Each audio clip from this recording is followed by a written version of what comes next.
celebratory sentiment. You know, that type of thing that really matches with this kind of music. Can we just play from the beginning a little bit and then kind of, you know, we gotta set apart the sections with different characters and different sounds. The first one is kind of more kind of troubled, kind of searching for meaning a little bit, and then the second part is more the dance, right? Okay, so let's start again.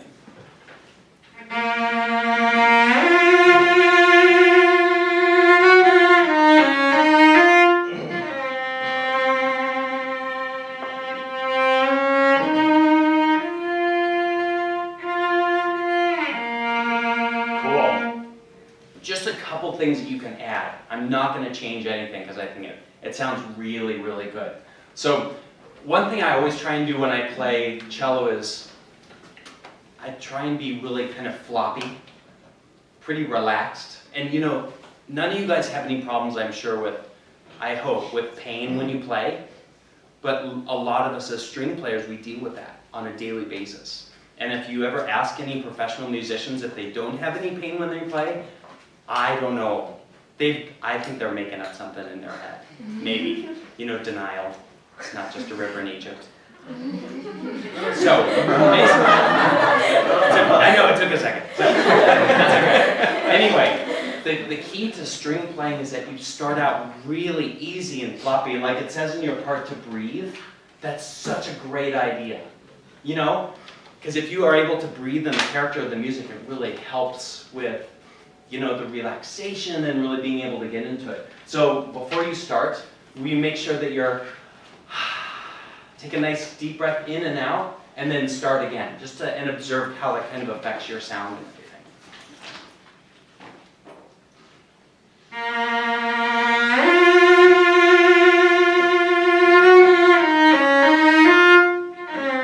Yeah, okay, awesome. Now, you did such a great easy breath, I didn't even know that it happened. That was awesome. Okay, so this time, let me hear just a little bit. And then begin.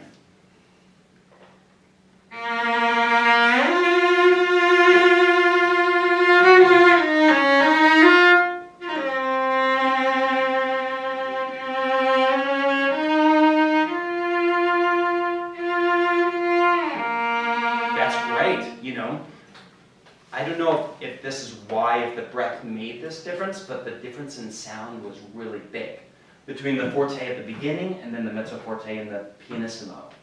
Because you want to make those as big as possible because these guys, they need to be entertained. That's what we do. We really try and engage you guys with everything that we do. So that was really good. This time, take a deep breath and make it even bigger because you kind of want to fill the room with what you want to say. Whatever it is. Like if you breathe like that, then people will say, something's going to happen. You know?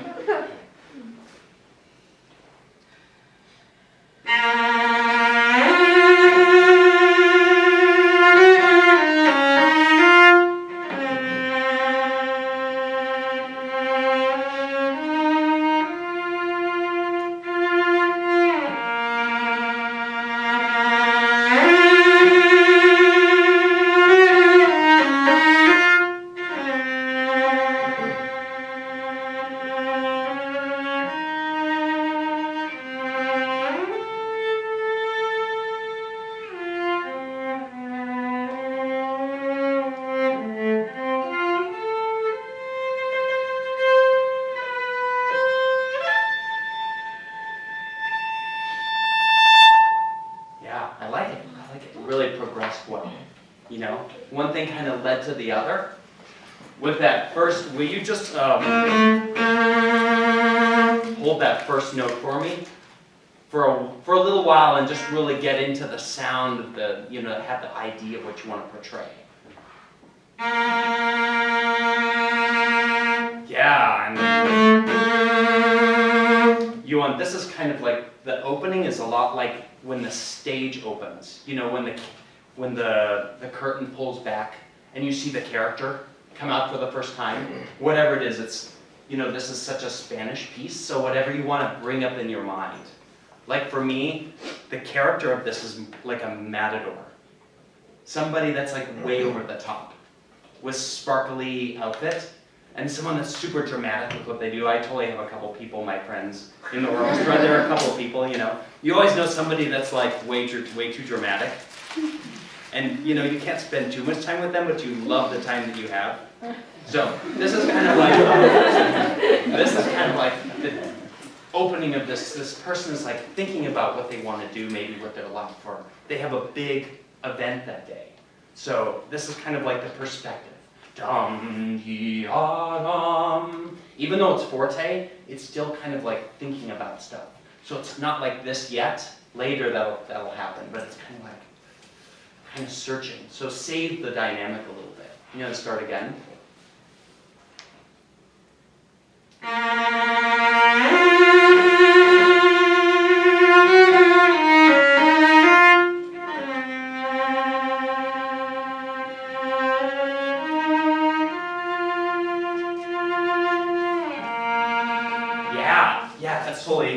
That is definitely progressing really well. And I'm going to use the music because I've never really played this piece. So even though it is forte,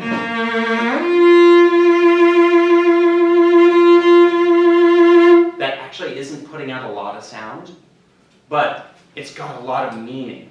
You know, it's kind of like fortissimo inside, but mezzo forte outside. You know what I mean? It's like this something that's happening inside. So.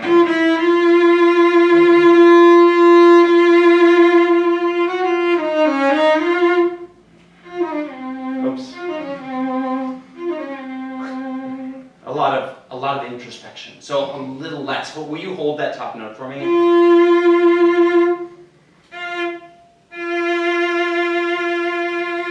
That's a beautiful sound, and it really matches this so well. That's great. So when you play that, just kind of acknowledge where it is. Kind of like you're making a map. You know? So kind of hits about right there. Play that note one more time. Yeah, now take a breath one time for me. Play the note, really relaxed. Yes. Another thing, I'm sorry I'm talking so much. I know I'm talking a lot. We got to do two things in music. We have to play cello, and we have to play or viola or violin, and we have to play music. But those two things are totally different. Sometimes if we get worked up, you know, we want to play the music. Sometimes our vibrato comes out, but it's maybe too much for the expression. So what we have to do is we have to separate the physical stuff from the musical stuff. So I would say start somewhere where your cello is happy. Make your cello happy with your bow. Just play it like that one time.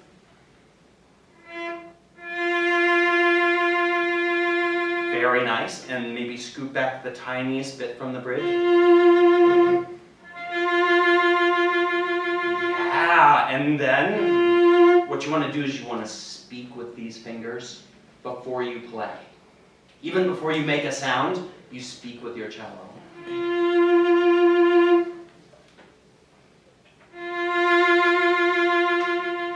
That's pretty awesome. That's a very magical sound. So then when you go, you kind of aim for that note with the bottom note. You want to start it? I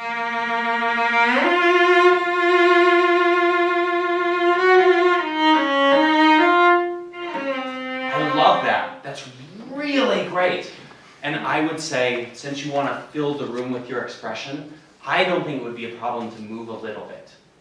I don't know if you're, you know, it's great to have conservation of motion and to do less, but this is one of these pieces that's pretty big. It's, you know, big expression, so.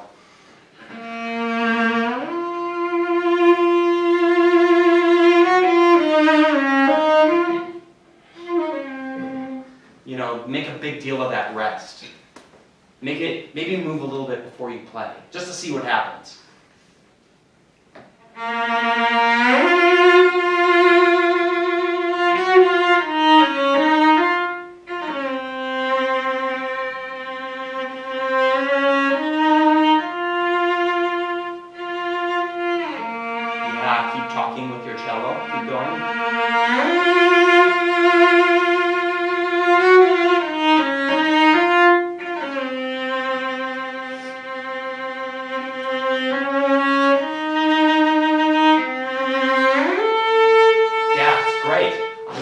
like it. It's starting to become a journey, you know, because we always want to play a story.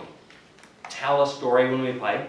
Because you know what, there's going to be a million, well, not quite a million, there's going to be a lot of cellists in the world, and violists and violins. And what makes us special, and what makes us people want to listen to us, is that if we play ourselves and come up with our own story.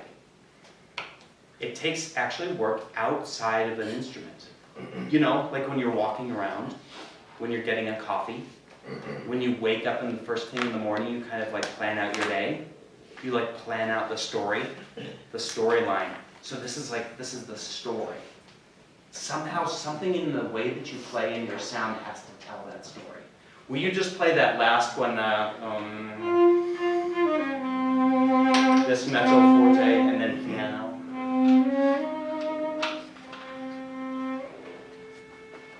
You can actually play that soft. And you notice people want to hear it because they're like, there's something going on there. You know, kind of stretch that a little bit. You want to just play that.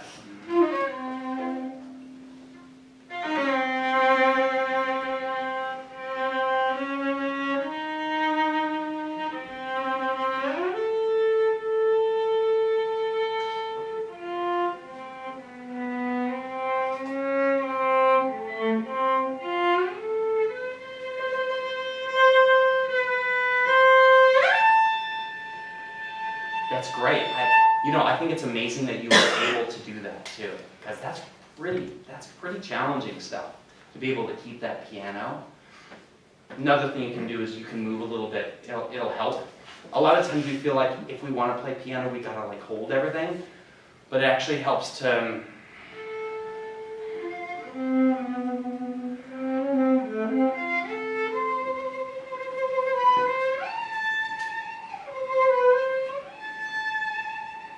To have something kind of move along with the music. Just let, if you feel like it, let yourself. Just play that last part.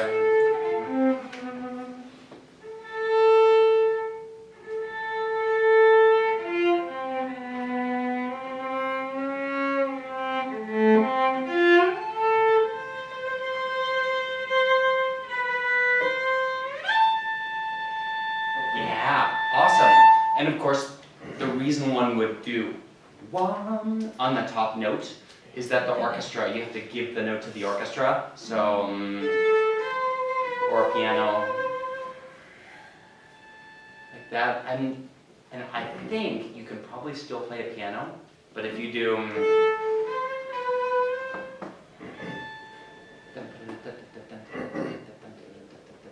you just kind of have to have it inside. Will you do that for me, just that shift? You can, if you feel like it, make it a little bit of a gradual shift. You're totally doing it, it's totally fine. But I think in being in the character of that music, a little, just a tiny bit slower, just give it a try.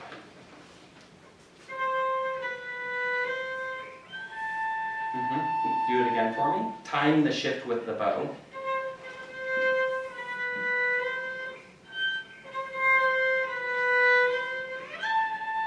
Yeah, I like it. I think it's going to be great. So I know we don't have a lot of time with each person, but will you play the beginning one more time?